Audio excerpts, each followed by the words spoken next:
Hello everyone. So today I'm going to present you a computationally efficient way to perform a transcranial simulation for brain therapy.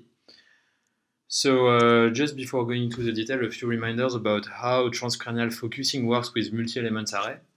So if you have a multi-element probe here, shooting with all elements in phase, you will obtain a sharp focus in the pressure field.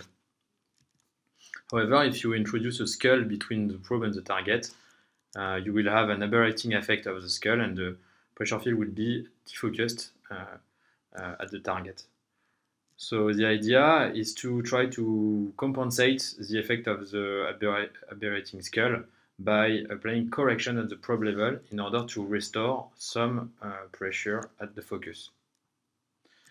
So the idea is to estimate using numerical simulation those corrections. So the way we do it in the lab is that we start from a CT from the skull, a target and a probe geometry.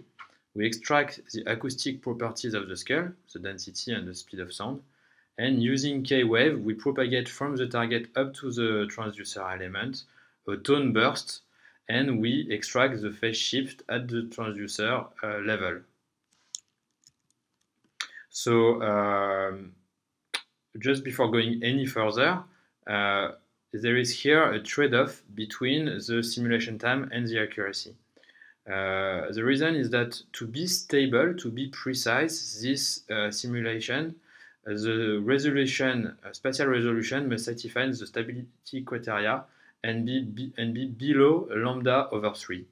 But if you decrease the spatial resolution, you also increase the simulation time. That's why there is a trade-off.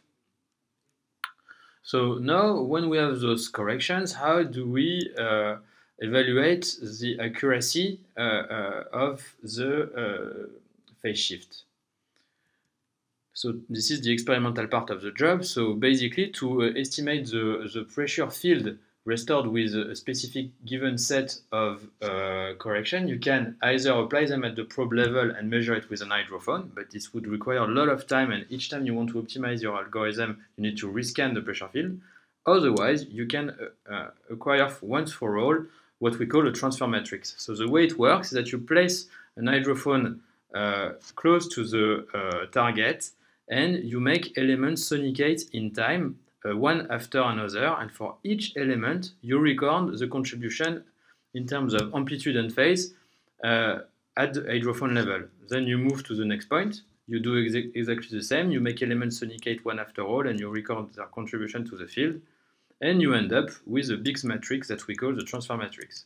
With this formula here, you can, for any given set of correction, compute the pressure field that would be restored at focus.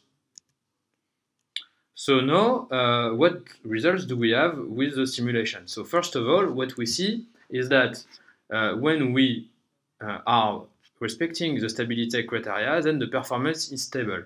Here we change the spatial resolution, and what we see is that we maintain the performance. We obtain 92.2% of peak pressure restoration with compared to the ideal peak pressure that you could restore. And while you increase the size of the spatial step, you also drastically reduce the simulation time.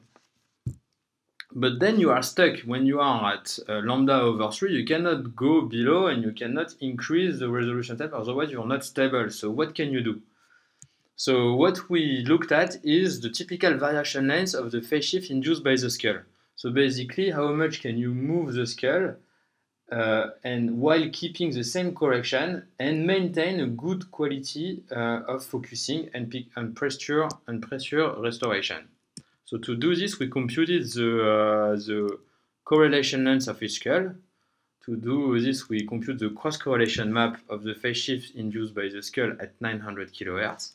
And we extract here, extracting the volume above half maximum in the two directions, x and y, we extract correlation length. And what we see here is that the minimum value is 4.7. So the minimum value for all the skulls that we use of the correlation length is around 5 mm, which is much, much larger than the spatial resolution of the grid. So the idea we had is to reduce the simulation frequency Then we increase the spatial resolution, we reduce the simulation time, and we try to see with those phase shifts what we get when we put them in the transfer matrix and what restoration we have. And what we show in this last slide is that when we go to 450 kHz, which is half the operating frequency, we increase, so we respect the stability quateria, we decrease drastically by 10 the simulation time, while maintaining good pressure restoration.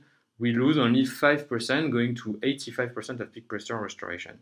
So this could be useful in applications such as neuromodulation or broadband barrier opening. You don't need to have such pressure at focus, but you need to have fast simulation. So this trick to decrease the simulation frequency could be very useful. Thank you for your attention, and I'll be happy to answer your questions.